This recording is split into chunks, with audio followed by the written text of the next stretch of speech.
जब माता सीता ने किया था अपने ससुर महाराजा दशरथ का श्राद्ध, तो गाय, ब्राह्मण, कौवा और फल्गु नदी को श्राप क्यों दिया?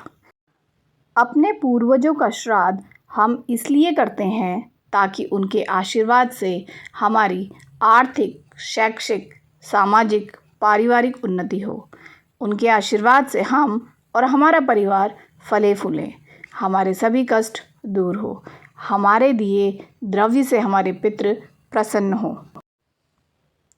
तो दोस्तों, इस संदर्भ में वाल्मीकि रामायण में सीता माता द्वारा पिंडदान देकर राजा दशरथ की आत्मा को मोक्ष मिलने का संदर्भ आता है। वनवास के दौरान भगवान राम, लक्ष्मण और माता सीता पितृपक्ष के वक्त श्राद्ध करने के लिए गया धाम पहुँचे। वहाँ ब्राह्मण द्वारा बताए गए श्राद्ध कर्म के लिए आवश्यक सामग्री जुटाने हेतु श्री राम और लक्ष्मण नगरी की ओर चल दिए। ब्राह्मण देव ने माता सीता से आग्रह किया कि पिंडदान का समय निकलता जा रहा है। यह सुनकर सीता जी की व्यग्रता भी बढ़ती जा रही थी, क्योंकि श्री राम और लक्ष्मण अभी तक लौटे नहीं थे।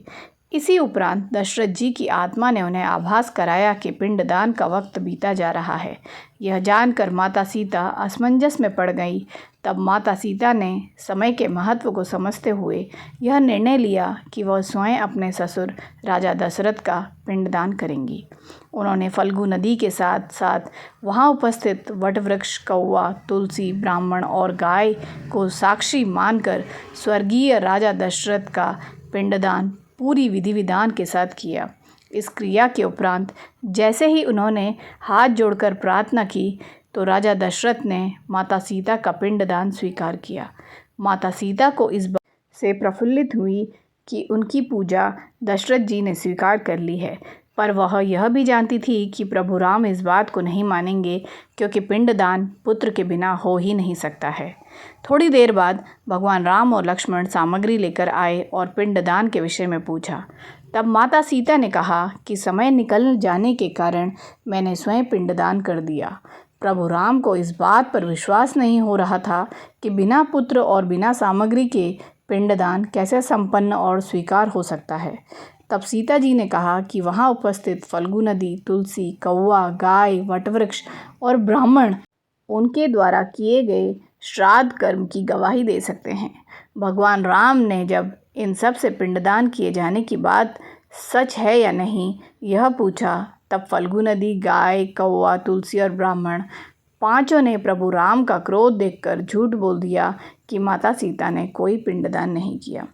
सिर्फ वटवृक्ष ने सत्य कहा कि माता सीता ने सबको साक्षी रखकर विधि पूर्वक राजा दशरथ का पिंडदान किया। पांचों साक्षी द्वारा झूठ बोलने पर माता सीता ने क्रोधित होकर उन्हें आजीवन श्राप दिया। तब माता सीता ने फल्गु नदी को श्राप दिया कि वह सिर्फ नाम की नदी रहेगी, उसमें पानी नहीं रहेगा। इसी कारण फल्गु नदी आज भी गया में सूखी मिलती है। दूसरा, गाय को श्राप दिया कि गाय पूजनीय होकर भी सिर्फ उसके पिछले हिस्से की पूजा की जाएगी और गाय को खाने के लिए दर बदर भटकना पड़ेगा। आज भी हिंदू धर्म में गाय के सिर्फ पिछले हिस्से की पूजा की जाती है। तीसरा, माता सीता ने ब्राह्मण को कभी भी संतुष्ट ना होने और कितना भी मिले उसकी दरिद्रता हमेशा बनी रहेगी का श्राप दिया। इसी कारण ब्राह्मण कभी दान दक्षिणा के बाद भी संतुष्ट नहीं होते हैं। चौथा, सीता जी ने तुलसी को श्राप दिया कि वह कभी भी गया की मिट्टी में नहीं उगेगी। यह आज तक सत्य है कि गया की मिट्टी में तुलसी जी नहीं फलती। पांचवा, और कौवे को हमेशा लड़ झगड़ कर खाने का श्राप दिया था, अतः कौवा आज भी खाना अकेले नहीं खाता। सीता माता द्वारा दिए गए इन श्रापों का प्रभाव आज भी इन पांचों में देखा जा सकता है।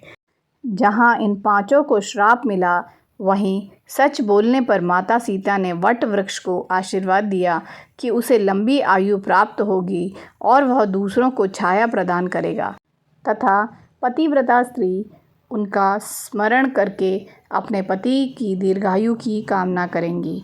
तो दोस्तों, उम्मीद करती हूँ मेरी ये छोटी सी वीडियो आपको पसंद आई होगी। तो कमेंट में जाके जय श्री राम ज़रूर लिखिएगा और चैनल पर अगर पहली बार आए हैं तो चैनल को सब्सक्राइब ज़रूर कीजिएगा, वीडियो को लाइक करना ना भूलिएगा। तो दोस्तों, मिलते हैं अपनी अगली वीडियो में एक बहुत ही खूबसूरत सी कहानी के साथ। तब तक के लिए bye bye and take care.